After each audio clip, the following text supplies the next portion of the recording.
때 명절이 되어서 할아버지 댁에 가게 되면은 할아버지께서 그 손주들을 쫙 집합을 시켜놓고 첫 번째부터 순서대로 또 끌어앉혀 놓습니다. 그리고는 이제 옛날 이야기를 들려주시는데 거의 매번 레퍼토리가 똑같은 옛날 이야기입니다. 일제시대 때 소나무 껍질 벗겨먹고 고생했던 그 무용담들을 너희들도 똑같은 그런 고난에 동참해야 된다라는 식으로 이제 무릎을 딱 꿇혀놓고 꼼짝도 못하게 한 2시간 가까이를 아주 거의 스릴 만점의 이야기를 쫙 하는데요. 이것도 한두 번 해야죠.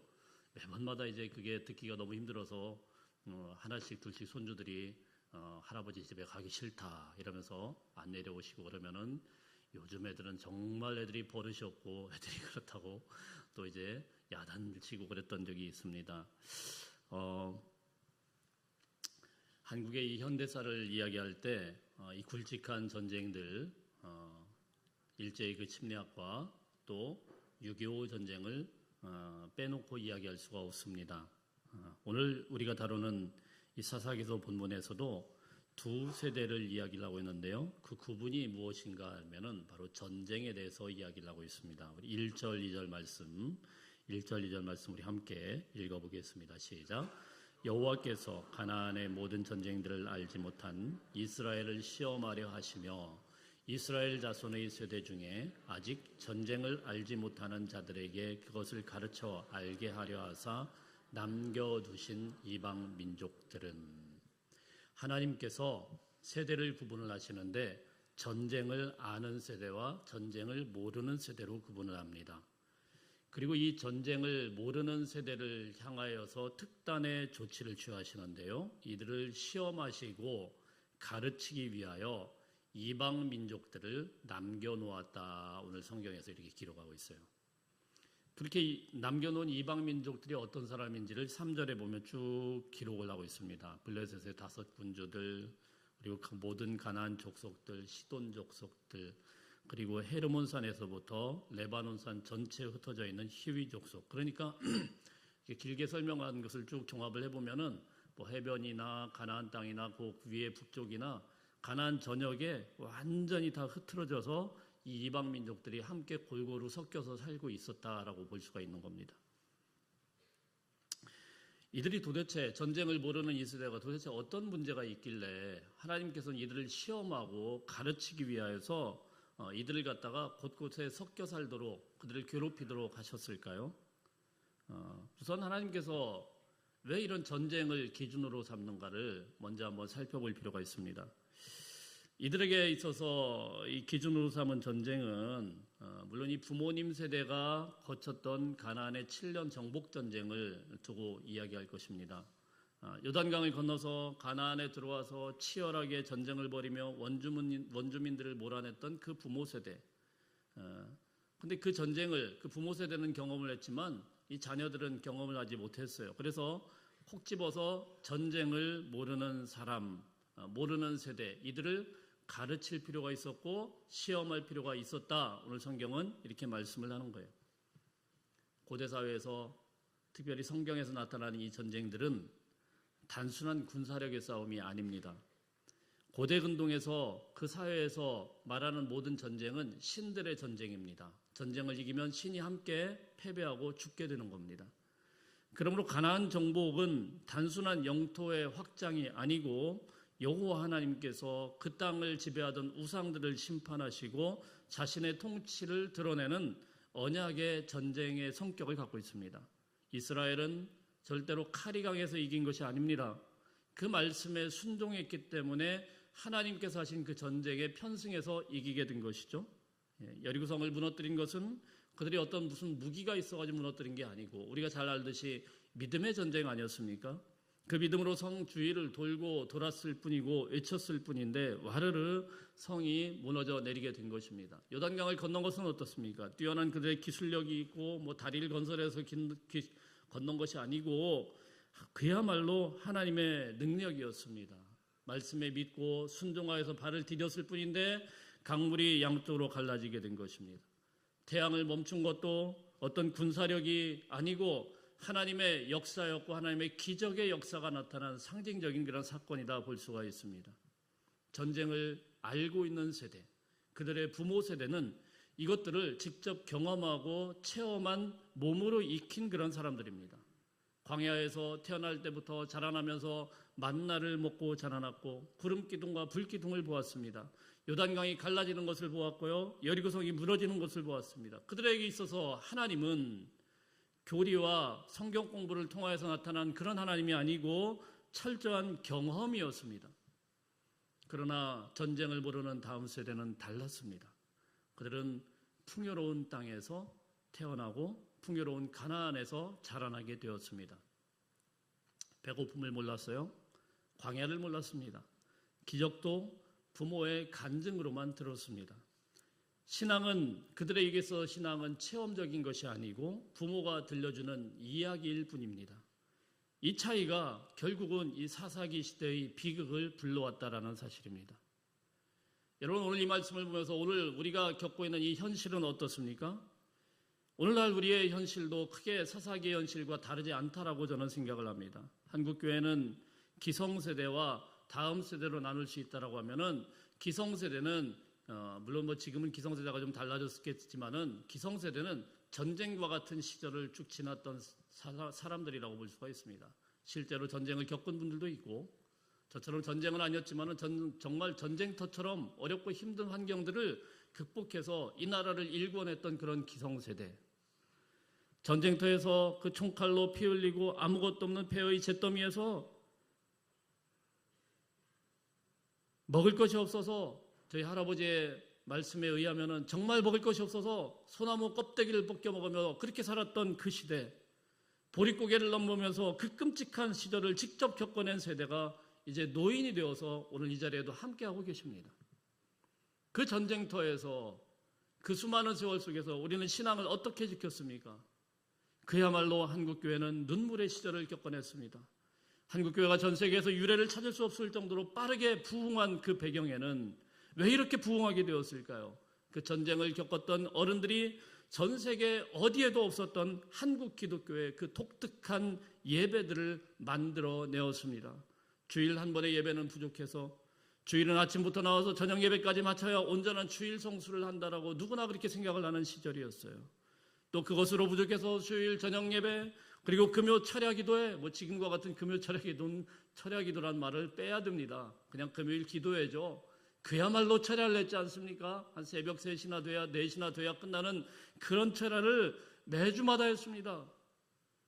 매일마다 새벽 기도회 만들어냈습니다. 여러분, 이런 것들은 전 세계 어느 나라에도 있지 않은 것들이었습니다. 그냥 주일날 한번 하나님을 찾고 예배 드리면 그걸로 끝이에요. 그런데 한국교회는 그 열심이 너무나도 대단해가지고 너무나도 극성맞게 하나님을 찾던 그런 시절이었어요. 예배 때마다 우리 어른들은 마룻바닥을 눈물로 적시면서 그야말로 극성으로 하나님 앞에 통성으로 부짓고 기도하며 전쟁을 이겨냈고 가난을 극복했고 또 교회 부흥을 이루게 되었다라는 사실입니다. 그러나 여러분, 그 다음 세대는 어떻습니까? 오늘 우리가 다음 세대를 심하게 걱정하고 있는 이 다음 세대들은 어떻습니까? 전쟁이 없는 비교적 풍요로운 시대를 살아가고 있습니다. 여러분, 그들이 잘못되었다는 것이 아닙니다. 할 수만 있으면은요, 전쟁은 없어야 됩니다. 당연히 없어야 되죠. 그런데 문제는 이런 평화로운 시절이다 보니까 이들이 하나님을 부르지를 않는 거예요. 직접 하나님께 나아가지를 않는 거예요. 그들의 신앙은 부모님들의, 할아버지의 무용담을 전해들은 이야기로만 듣고 있다라는 사실입니다. 부모의 간증은 들었지만 자신의 광야가 없습니다. 부모의 기적은 알지만 자신의 여리고가 없습니다. 사랑하는 성도 여러분, 우리가 꼭 한 가지 오늘 말씀을 통해서 기억해야 되는 게 있어요. 신앙은 자동으로 세습되지 않습니다. 믿음은 절대로 유전되지 않습니다. 여러분의 사랑하는 자녀들에게 믿음은요, 절대로 대물림되지 않아요. 하나님은 우리 자녀들에게 우리 할아버지의 하나님이기 때문에 나의 하나님이 된다, 이런 거 말씀하지 않아요. 우리 엄마 아빠의 하나님이기 때문에 나에게도 자동으로 하나님이 될 것이다. 여러분, 그런 말씀을 성경에서 하지 않습니다. 바로 하나님은 나의 하나님이 되어야 된다는 사실이에요. 그래서 하나님은 모든 세대에게 각자의 광야를 허락하시고 각자의 여리고성 앞에 서게 하시는 겁니다. 힘들고 어려운 믿음의 싸움을 통과해야 비로소 진짜 내 신앙이 되기 때문입니다. 하나님께서는 분명히 오늘도 이 전쟁을 가지고 세대를 구분하고 있다는 사실을 알아야 됩니다. 전쟁을 모르는 세대를 훈련하기 위하여서 그들을 시험하시고 교육하기 위해서 이방 민족들을 빼곡하게 남겨놓았어요. 오늘도 우리 인생에 하나님께서는 똑같은 전쟁터를 만드시고 우리를 훈련하고 계심을 알아야 돼요. 우리 옆 사람에게 한번 인사하십시다. 전쟁 잘합시다. 전쟁 잘해야 돼요. 전쟁터라는 사실을 늘 생각해야 돼요. 오늘 말씀을 통해서 우리가 참 이해가 안 되는 게 하나가 있어요. 참 이해하기 어려운 대목입니다. 본래 여러분 하나님께서는 이 가나안 족속에 대해서 뭐라고 말씀하셨습니까? 가나안 족속을 뿌리 뽑아라, 쫓아내라 이렇게 말씀을 하셨거든요. 근데 오늘 말씀을 보면, 오늘 말씀만을 놓고 보면 하나님이 뭐라고 말씀하시냐면 그 가나안 족속들을 하나님께서 남겨놓았다 이렇게 말씀하세요. 하나님이 쫓아내라고 한 그 가나안 족속들을 그 땅에 남겨놓았다. 아니 하나님께서 사랑하는 백성이고 그들과 함께 하신 전쟁이고 그들과 싸워나가신 하나님이라고 하면은 그 가나안 땅에 있는 족속들을 싹 다 몰아내버려야죠. 진작에 몰아냈다고 하면 여호수아 시대 때 그 전쟁을 할 때 7년 반 동안에 그렇게 치열하게 전쟁할 때 하나님께서 싹 정리를 했다고 하면은 사사기의 이 비극적인 전쟁은 시작도 안 되었을 거 아닙니까? 그러나 오늘 성경에서는 분명하게 말씀을 하는데요. 1절 말씀에서도 여호와께서 남겨두셨다. 하나님께서 의도적으로 이 가나안 백성들을 남겨놓았다라고 말씀을 하고 있어요. 왜 남겨놓으셨느냐? 1절과 4절에서 계속 반복하면서 말씀하시면서 이야기하는 게 뭐냐면은 시험하려 하시며 또 가르쳐 알게 하사, 시험하고 가르쳐 알게 하시기 위해서 전쟁을 모르는 세대를 위하여서 전쟁하기 위하여서 그들을 남겨놓았다라는 거예요. 시험한다라는 이 말은요, 성경에 아주 자주 등장하는 말인데 나사라는 말입니다. 금을 용광로에다가 쑥 집어넣어가지고 불순물을 다 제거하죠. 뜨거운 돌이 그 금광석이 거기에 딱 들어가게 되면은요, 금이 쓱 그 금광에서 녹아 나올 거 아닙니까? 녹아 나오는 금과 이 불순물 이 돌을 딱 분리를 시키는 거죠. 그래서 한참 엄청난 그런 뜨거운 열에 의해 가지고 불순물은 제거되고 순금이 나오게 되는 거죠. 마찬가지로 하나님께서 그의 백성들을 이런 전쟁의 불구덩이에 밀어 넣어 가지고 불순물을 제거할 필요가 있었다라는 말씀이 바로 시험한다는 말이에요. 그래서 하나님께서는 어떻게 하느냐? 전쟁을 모르는 그 이스라엘 백성들과 가나안 땅을 완전히 불질러 버린 거예요. 우리는 이스라엘 백성들이 광야 40년을 살게 된 이유에 대해서 흔히 뭐라고 하냐면은 그 백성들이 하나님의 말씀에 순종하지 않았기 때문에 하나님의 심판으로 그들이 40년 동안 고난을 당했다 이렇게 알고 있습니다. 물론 어느 정도는 사실입니다. 그러나 성경에 말씀한 정확한 표현은 전혀 다르게 말씀합니다. 신명기 8장 2절 말씀 제가 읽어봅니다. 내 하나님 여호와께서 너를 시험하사 내 마음이 어떠한지 그의 명령을 지키는지 아니 지키는지 알려 하심이라. 이게 뭐냐면 광야를 허락하신 이유예요. 이스라엘 백성들이 40년 동안 광야 생활을 걷게 하는 그 이유가 무엇이냐면은 하나님이 의도적으로 그랬다는 거예요. 시험하사 내 마음이 어떠한지 그의 명령을 지키는지 지키지 않는지 알게 하기 위해서 광야에 40년 동안 너희들을 뺑뺑이 돌렸다라는 거예요. 말 안 듣는 것도 물론 있지만. 그러니까 광야도 사실은 하나님께서 허락하신 그들만의 전쟁터였다는 거예요. 야고보서 말씀에서도 똑같이 말씀합니다. 너희가 여러 가지 시험을 당하거든 온전히 기쁘게 여기라. 이는 너희 믿음의 시련이 인내를 만들어내는 줄 너희가 알미라. 야고보서 1장 2절부터 3절까지 말씀. 오늘날도요, 하나님은 똑같은 전쟁을 우리에게 허락하세요. 여러 가지 시험을 통하여서 불순물을 걸러내세요. 베드로전서도 마찬가지입니다. 베드로전서 4장 12절에 이렇게 말씀해요. 너희가 사랑하는 자들아 너희를 시련하고 오려는 불시험을 이상한 일을 당한 것처럼 여기지 말라. 불시험이 있대요. 불시험이. 오늘 사사기도 마찬가지예요. 성경은요 동일하게 이야기합니다. 어느 한 구절 그냥 다르게 이야기하는 게 아니에요. 전쟁터라는 거예요. 전쟁터. 가나안은 단순한 적군이 아니고 하나님의 영적인 훈련장입니다. 광야를 겪지 못하고 전쟁을 겪지 못한 사람들을 시험하기 위한 영적인 전투 현장으로 이 가나안 땅에 이방 민족들을 수두룩하게 빽빽하게 두어주셨다는 거예요. 그래서 이제 이 전쟁을 알지 못하는 세대가 전쟁을 겪어 나가도록 하나님께서 일부러 가나안 족속들을 쫙 포진시키고 깔아놓으셨다는 겁니다.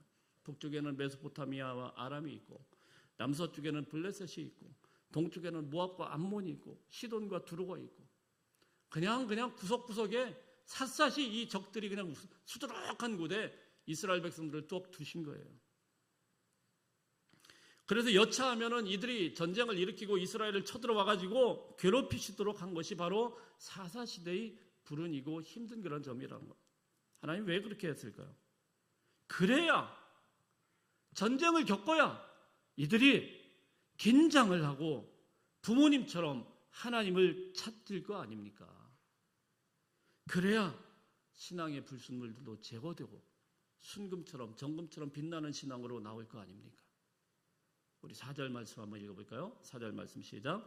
남겨두신 이 이방 민족들로 이스라엘을 시험하사 여호와께서 모세를 통하여 그들의 조상들에게 이르신 명령들을 순종하는지 알고자 하셨더라. 하나님께서 가나안 그러니까 이방 민족들을 남겨두셨는데요. 그 이유가 무엇이냐? 그들 사이에서 이스라엘 하나님의 명령을 순종하는지를 테스트하는 시험장으로 가나안 땅을 삼으셨다는 겁니다. 여러분 이 순종의 테스트를 어디서 한다고요? 가나안과 섞여 사는 그 가나안 땅 현장에서 순종의 테스트를 하는 거예요. 이방인들과 부대껴 살면서 그들과 섞여 살면서 순종 테스트를 하는 거예요. 그러니까 오늘날로 치면 어디서 순종의 테스트를 하느냐? 교회당 안에서가 아니고 일주일 동안 여러분들이 섞여 사는 직장과 삶의 자리에서 순종 테스트가 있다는 것을 우리가 알아야 돼요. 거기서 하나님의 말씀을 실천하며 순종하는가 보기 위하여서 우리를 어떻게 한다고요? 그 땅을 전쟁터로 만들어버리는 거예요. 그게 하나님이에요. 그러니까 여러분 주일날 아멘 아멘 하고 아무리 은혜 받았다고 이게 끝이 아닙니다. 그 다음부터 우리는 어디로 나가는 거예요? 전쟁터로 나가는 거예요. 진짜 순종의 테스트는 예배 끝나고 나서 월요일부터 여러분들이 출근해가지고 여러분들이 살고 여러분들이 터전으로 사는 이 바다 한가운데서 사람들과 부대끼면서 시작되는 겁니다. 그래서 하나님께서는 교회를 저 산꼭대기에 올려놓지 않습니다. 수도원처럼 절처럼 두지 않으시고 도시 한가운데 두신 거예요. 세상의 한복판에 두신 거예요. 그래서 우리 주님이 교회에 대해서 우리에 대해서 뭐라고 하십니까? 너희는 세상의 소금이라 너희는 세상의 빛이라 세상을 두고 말씀을 하신 거예요. 어떤 사람은 예배당 안에서는 아주 빛처럼 환하게 빛나는데 세상에서는 어두컴컴한 사람이 있어요. 우리가 빛나야 되는 것은 세상입니다. 어떤 사람은요 예배당 안에서는 이 사람 저 사람한테 막 소금을 막 뿌리는 사람이 있어요. 예배당 안에서 막 세상 안에서는 아주 조용하고 순종 잘하는 사람이 있어요. 어떤 사람은요 자기 가정에 가지고 엉뚱하게 남편에게 막 소금을 뿌리는 사람이 있어요. 자기 자식들에게 막 소금 뿌리고. 세상에다 소금을 뿌려야 돼요, 여러분. 세상을 짜게 만들어야 돼요. 어떤 사람은 막 자기 친한 친구들에게 막 소금 뿌려가지고 다시는 접근하지 못하도록. 친구는 친구로 지내면 돼요. 그냥 막 똑바로 안 한다고. 여러분 교회가 아니라 세상에서 빛나야 되는 것이고요. 여러분 예배당 와서 소금 치는 게 아니고 세상에 나가서 세상을 짜게 만들어야 되고 세상을 변화시켜야 되는 존재가 우리고 우리의 사명인 겁니다. 여러분의 월요일부터 토요일까지가 전쟁터인 것을 기억할 수 있는 은혜가 있길 바랍니다. 그 전쟁에서 순종의 예배를 드릴 수 있어야 진정한 승리입니다. 하나님께서는 그들을 시험하기 위하여 말씀에 순종하는가 그렇지 않은가를 보시기 위하여서 주변에 가나안을 남겨놓으셨다. 이 가나안은 그들의 시험장이었고 테스트장이었다는 것입니다.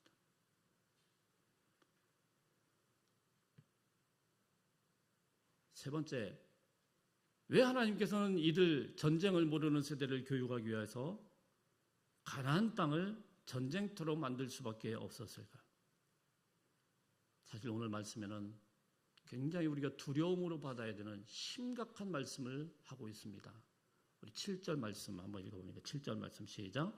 이스라엘 자손이 여호와의 목전에 악을 행하여 자기들의 하나님 여호와를 잊어버리고 바알들과 아세라들을 섬긴지라.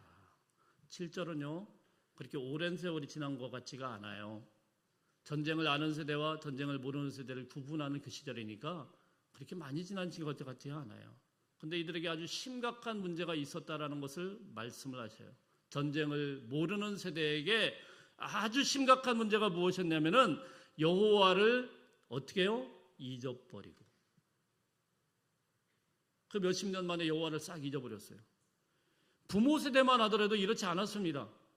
물론 가나안 문화에 낄낄거리긴 했어도 여전히 하나님의 이름을 불렀어요. 하나님 앞에 예배드리는 데는 아주 철두철미한 그런 사람들이었습니다. 그런데 이제 이 전쟁을 알지 못하는 세대 그 자녀에게로 가니까 더 이상 하나님의 이름을 부르지를 않아요.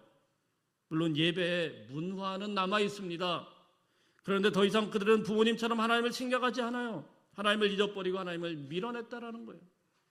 어떻게 그 한 세대 만에 그들의 신앙이 이렇게 완전히 변질될 수가 있었을까? 어떻게 그 짧은 세월에 이들이 하나님을 완전히 다 잊어버리고 다 버릴 수밖에 없었을까? 사실 5절과 6절을 읽어볼 필요가 있는데요. 이들이 어떻게 변질되는지가 쭉 나와 있습니다. 5절, 6절 읽어보겠습니다. 시작.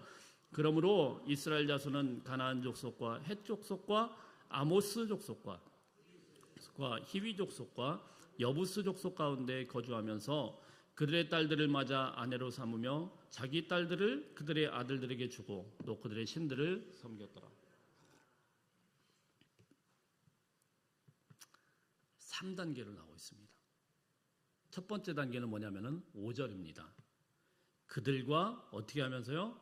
거주하면서 같이 거주하고 살기 시작한 거예요.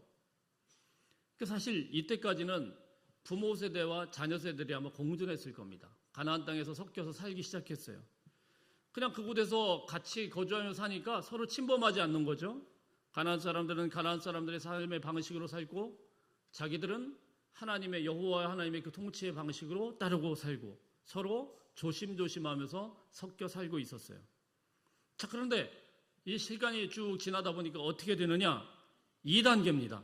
2단계는 6절 말씀해 보니까 결혼하는 거예요. 결혼. 이걸 잘 봐야 돼요. 결혼해요. 결혼이 별거냐? 이스라엘 사람들이 딸이 없어서 이방 사람들과 결혼을 했을까요? 6절 말씀해 보면은 그들의 딸들을 맞아 아내로 삼고 또 어떻게 하냐면은 자기 딸들을 그들의 아들들에게 시집 보낸 거예요. 그러니까 아들, 딸들이 자기들이 분명히 있었는데 이방인들과 서로 소통하면서 딸들을 그들 아들에게 보내고 아들은 또 그들 딸들을 데리고 와서 완전히 섞여버린 겁니다. 하나님의 선택받은 백성들이 아주 이 사람들을 전도한 게 아니고 거꾸로 전도가 돼가지고요. 완전히 문화가 완전히 다 뒤섞여버린 거예요. 자, 그렇게 되니까 어떻게 됩니까? 6절 말씀에 그들의 신들을 섬겼더라. 마침내 그들은 바알과 아세라를 섬기며 똑같은 이방 사람들과 똑같은 백성이 되어버린 거예요. 하나님을 몰아내버리고 하나님을 잊어버리고 바알과 아세라를 그냥 섬기는 사람들이 된 거예요. 여러분, 어느 날 갑자기 하나님을 확 버리지 않아요. 이 정도는 괜찮겠지 하면서 서서히 그들과 같이 동화되며 살다가 나중에는 조금씩 타협하다가 서로 친해지다가 나중에는 결혼하고 그리고 나서 완전히 동화돼가지고요. 너나 나나 그냥 다 똑같다 그러면서 섞여 사는 거예요. 여러분, 그래서 뭐가 그렇게 위험하냐면은 이 종교 다원주의, 종교 혼합주의가 그렇게 위험한 거예요. 그들을 미워해서 그런 게 아닙니다. 괜찮아 이렇게 흘러가다가 나중에는요 아무 구분이 없어지는 거예요. 합동 측이나 통합 측이나 감리교나 침례교나 뭐 이 정도까지는 괜찮죠. 이런 얘기하면 안 되는데 같이 오고 다 똑같죠. 근데 뭐 그 다음부터는 어떻게 됩니까? 좀 더 확대가 되는 거죠. 뭐 천주교나 기독교나 그 다음에 더 확대되면 아이고 뭐 해보니까 다 똑같네. 뭐 종교는 다 똑같은 거야. 그럼 어떻게 됩니까? 더 올라가가지고는 뭐 이슬람도 형제요, 뭐 다 형제 자매가 돼버리는 거예요.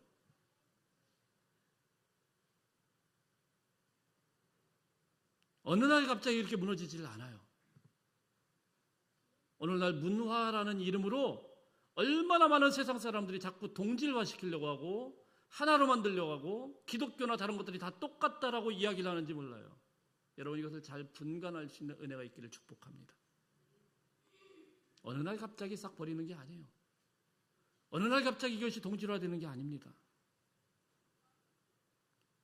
근데 여러분 오늘 이 말씀을 통해서 우리가 한 가지 또 뼈아프게 받아야 되는 게 하나 있어요. 저는요 물론 이 부분에는 생략이 되었지만 이 30년 동안 왜 이 자녀들이 이렇게 바알과 아세라에게 완전히 충성을 다해서 여호와 하나님을 밀어내고 그들에게 가게 되었을까? 가장 중요한 책임은 그들의 부모 세대, 전쟁을 아는 사람들에게 있다라고 생각을 합니다. 부모들이 입으로는 하나님을 믿어야 한다고 하면서 자신의 삶 속에서는 이 가나안 사람들과 섞여 사는 거예요. 같이 섞여 살면서 자신들을 구원하기 위한 하나님의 그 전쟁을 알고 있으면서 자신을 구원하기 위해서 하나님께서 기적까지 베풀면서 태양까지 멈추면서 요단강을 건너가면서 여리고성을 무너뜨렸던 그 치열한 현장을 뼈저리게 경험한 하나님은 자기들에게 있어서 절대로 없어서는 안 되는 절대로 사라질 수 없는 유일무이한 그들의 하나님임에도 불구하고 그들이 실제로 가나안 땅에서 살게 어떻게 살았습니까? 이방 민족들과 함께 살면서 세상 풍요를 부러워하고 타협하는 모습들을 자녀들에게 보이기 시작했던 거예요. 자녀들은요 부모의 설교를 듣고 자라는 게 아니고 부모의 뒷모습을 보면서 자라납니다. 교회에서는 거룩하게 예배드리는데 집에 오면 돈 때문에 싸우고 이웃을 미워하고 자녀들에게 막 분노를 쏟아내는 그런 모습을 보면서 자녀들은 실망하는 거예요. 오래전에 목회자 자녀, 저도 목회자 자녀입니다만은 목회자 자녀들이 지금같이 이렇게 활성화되지 않을 때 PK 모임이라고 해가지고 종로 쪽에서 이렇게 모임을 가졌어요. 저는 이제 호기심에 갔으면 제가 그때 총각 때니까 혹시 좋은 자매 있나 뭐 이런 호기심에 갔습니다. 물론 좋은 자매도 있는데요. 좀 있다가 엉엉 우는 거예요. 막 한이 맺혀가지고 우는 거예요. 목회자 자녀들이요. 둘로 딱 나뉩니다. 신앙생활 아주 잘하는 자녀가 있고요. 교회를 떠나는 애들이 있어요. 왜 우느냐? 이 부모님의 그 모습을 뒷모습을 보면서 막 너무 한이 맺혀서 우는 거예요. 그렇게 교회 앞에서는 거룩하고 은혜를 이야기하고 막 인자하신 목사님께서 집에만 오면 완전히 다른 사람이 되버려요. 애를 그냥 막 쥐잡듯이 잡고 패버리고 막 완전히 이중인격자로 사는 거예요. 그것 때문에 너무 상처를 받아가지고 울고 또 성도들이 뭐라고 예상하면 이 자녀들은 애들은 애들인데 애들로 보지를 않아요. 똑같이 목사님으로 보는 거예요. 애가 애처럼 막 뛰어다니면 저 목사님 자녀가 뛰어다닌다고 막 야단을 치고 막 이게 거의 유리벽 안에 있는 갇혀있는 그냥 관찰 대상처럼 보여가지고 하고 싶은 것부터.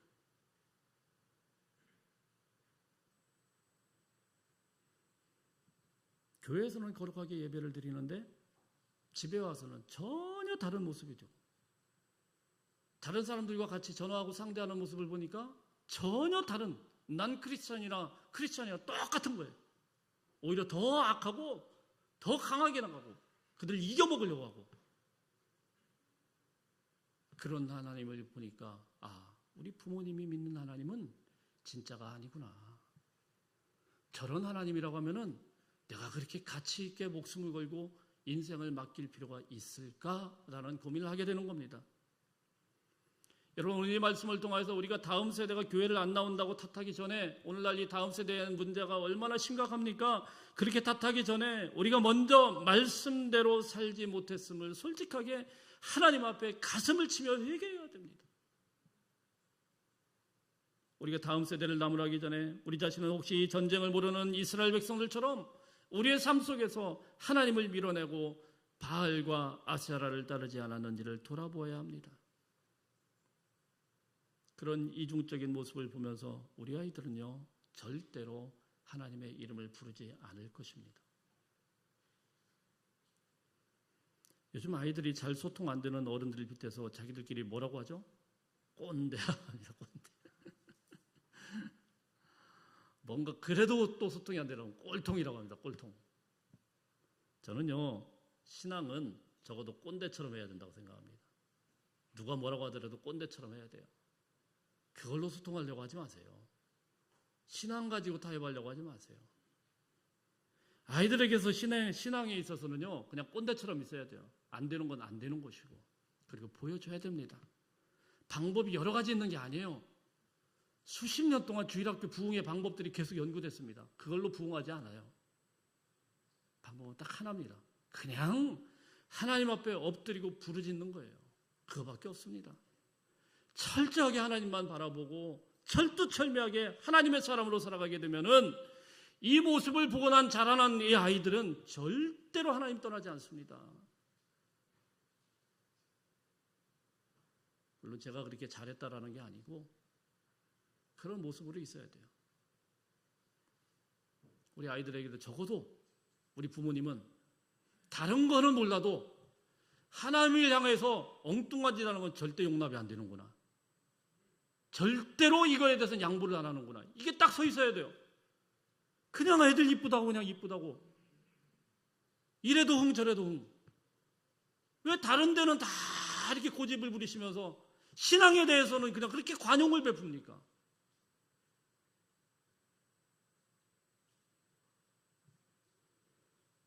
이 모습을 보여주지 못했을 때 전쟁을 알지 못하는 다음 세대는요, 뒤도 안 돌아보고 바알에게 가고 아세라에게 가게 되는 겁니다. 오늘 이 말씀은요, 근데 여기서 끝나지를 않아요. 8절 말씀 읽어봅니다. 8절 시작. 여호와께서 이스라엘에 진노하사 그들을 메소포타미아 왕 구산 리사다임의 손에 파셨으므로 이스라엘 자손이 구산 리사다임을 8년 동안 섬겼더라. 하나님은요, 절대로 가만두지 않아요. 주변에 쫙 깔아놓았던 이방인을 사용해서 전쟁을 일으키는데요, 구산 리사다임이라고 했습니다. 이 말이 뭐냐면은 곱절이나 악하다라는 거예요. 아주 악랄한 왕을 들어가지고 얼마 동안요? 8년 동안이나 아주 혹독하게 이들을 갖다 괴롭힌 거예요. 너무너무 괴로우니까 하나님을 찾지도 않고 밀어냈던 이 사람들이 9절 읽어봅니다. 9절 시작. 이스라엘 자손이 여호와께 부르짖으매 여호와께서 이스라엘 자손을 위하여 한 구원자를 세워 그들을 구원하게 하시니 그는 곧 갈렙의 아우 그나스의 아들 온니엘이라. 하나님은요, 이때를 위해서 전쟁을 일으키는 거예요. 너무나도 힘들고 너무나도 어려우니까 하나님을 한 번도 찾지 않던 이 사람들이 갑자기 하나님을 떠올려가지고 주여 이러는 거예요. 여러분, 미국의 9.11 테러가 일어났을 때 교회들이 엄청나게 부흥한 거 아시죠? 예. 한 번도 찾지 않던 그 사람들이요, 맨날 바캉스라고 할러데이로 이리저리 놀러 가던 사람들이 갑자기 교회로 다 몰려드는 거예요. 안 되겠거든요. 그리고 그 암흑의 시대에 그 기도를 들어서 한 구원자를 세우셨는데 그가 바로 최초의 사사 온니엘입니다. 온니엘은 갈렙의 조카로 알려져 있습니다. 갈렙의 조카니까 갈렙과 비슷한 세대예요. 나이가 많아요. 이제는 지긋한 노년의 이 사람을 사사로 불러서 이 어려운 시대에 구원자로 세워 놓으셨다는 사실입니다. 그가 부름을 받았을 때 노년이었어요. 오늘 우리 교회에도 어른들이 참 많으시죠? 나는 이제 다 은퇴했어. 다 젊은이들의 목표. 근데 그 사람을 부른 거예요. 그리고 이 전쟁터에서 야, 네가 사사가 돼야 되겠다. 근데 이 온니엘이 참 대단한 거는요, 그렇게 불러줬을 때 군말 없이 순종한 거예요. 아멘. 그런 거예요. 할렐루야. 그리고 그가 이길 수 있는 그런 비결이 나오는데, 이 비결은 무엇입니까? 10절에 여호와의 영이 그에게 임하셨으므로. 온니엘이 똑똑하고 힘이 있어서 이긴 게 아닙니다. 여호와의 영이 그에게 붙으시고 임하시니까 8년 동안을 그렇게 괴롭히던, 집요하게 괴롭히던 강력한 원수를 단숨에 물리칠 수 있게 되었다라는 사실입니다. 그리고 11절 말씀에 그 땅이 평온한 지 40년 동안 그 땅에 평화를 주셨다라는 사실입니다. 여러분, 우리 교회와 가정을 살리는 비결도 다른 데 있지 않습니다. 무슨 좋은 프로그램이나 화려한 건물이 교회를 살리는 게 아닙니다. 오직 성령께서 우리와 함께 하셔야 됩니다. 저는 우리 교회를 살릴 수 있는 유일한 방법은 여러 프로그램이 있다고 생각하잖아요. 그래서 목사님 프로그램을 안 갔습니까? 아니, 하긴 할 건데 지금은요, 성령께서 임하셔야 돼요. 주의 성령께서 우리 가운데 강하게 말씀 가운데 임해 주셔야, 그래야 다른 일도 할 수 있는 거예요. 성령께 사로잡힌 한 사람만 있으면은 하나님은 그 사람을 통해서 가정을 바꾸고 교회를 바꾸고 시대를 살려내십니다. 사랑하는 성도 여러분, 오늘 말씀을 통해서 두 세대를 만났습니다. 한 세대는 하나님의 기적을 몸으로 겪은 전쟁을 아는 세대였습니다. 하지만 약속의 땅에 정착된 뒤 점차 풍요에 익숙해졌고 세상 문화와 타협하며 자녀들에게 믿음을 온전히 물려주지 못했습니다. 또 한 세대는 기적을 이야기로 만드는 전쟁을 모르는 세대였습니다. 부모가 흘린 땀방울 위에서 자라났지만 정작 자기만의 하나님을 만나지 못해서 가나안의 풍요와 우상을 더 사랑하게 되었습니다. 이것이 사사기의 비극이고 사사기가 마주한 가슴 아픈 이야기입니다. 그러나 하나님은 백성이 자신을 잊었을 때에도 그들을 포기하지 않으셨습니다. 고통 속에서 백성들이 부르짖을 때 성령의 사람 온니엘을 세우시고 가나안 땅에 다시금 40년의 평안함을 선물해 주셨습니다. 하나님은 오늘날 우리 교회에서도 이 두 세대를 한 세대 한 자리에 불러주셨어요. 오늘 우리가 온 세대가 드리는 예배 아닙니까? 여러분들에게 권면합니다. 먼저 부모와 어르신 세대 여러분, 그동안 눈물과 땀으로 이 나라를, 교회를 일구어 오신 것 참 감사드립니다. 그러나 이제는 우리 자녀들 앞에서 한 번 더 겸손해질 수 있기를 바랍니다. 말로만 믿음을 가르치지 마시고 우리의 삶으로 진짜 예수 믿는 사람이 어떤 것인지 삶의 예배를 보여줄 수 있는 어른들이 되시기를 축복합니다.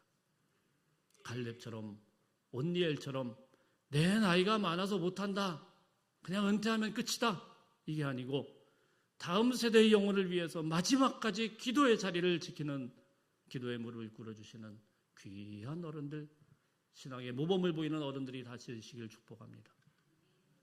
사랑하는 청년과 우리 자녀 세대 여러분, 믿음의 어른들을 존경하고 그분들을 마음을 다해서 이해해 주실 수 있기를 바라요. 어른들이 조금 투박하고 답답해 보여도 그분들의 눈물 어린 기도와 헌신이 있었기에 오늘 대한민국이 있는 것이고 오늘 우리 교회가 있는 것입니다. 이제는 더 이상 엄마 아빠의 하나님 뒤에 숨지 말고 여러분 각자의 삶 속에서 성령님을 뜨겁게 만나서 나의 주님으로 고백하는 하나님의 주인공들 되시기를 축복합니다. 세상은요, 세대를 갈라치게 해요.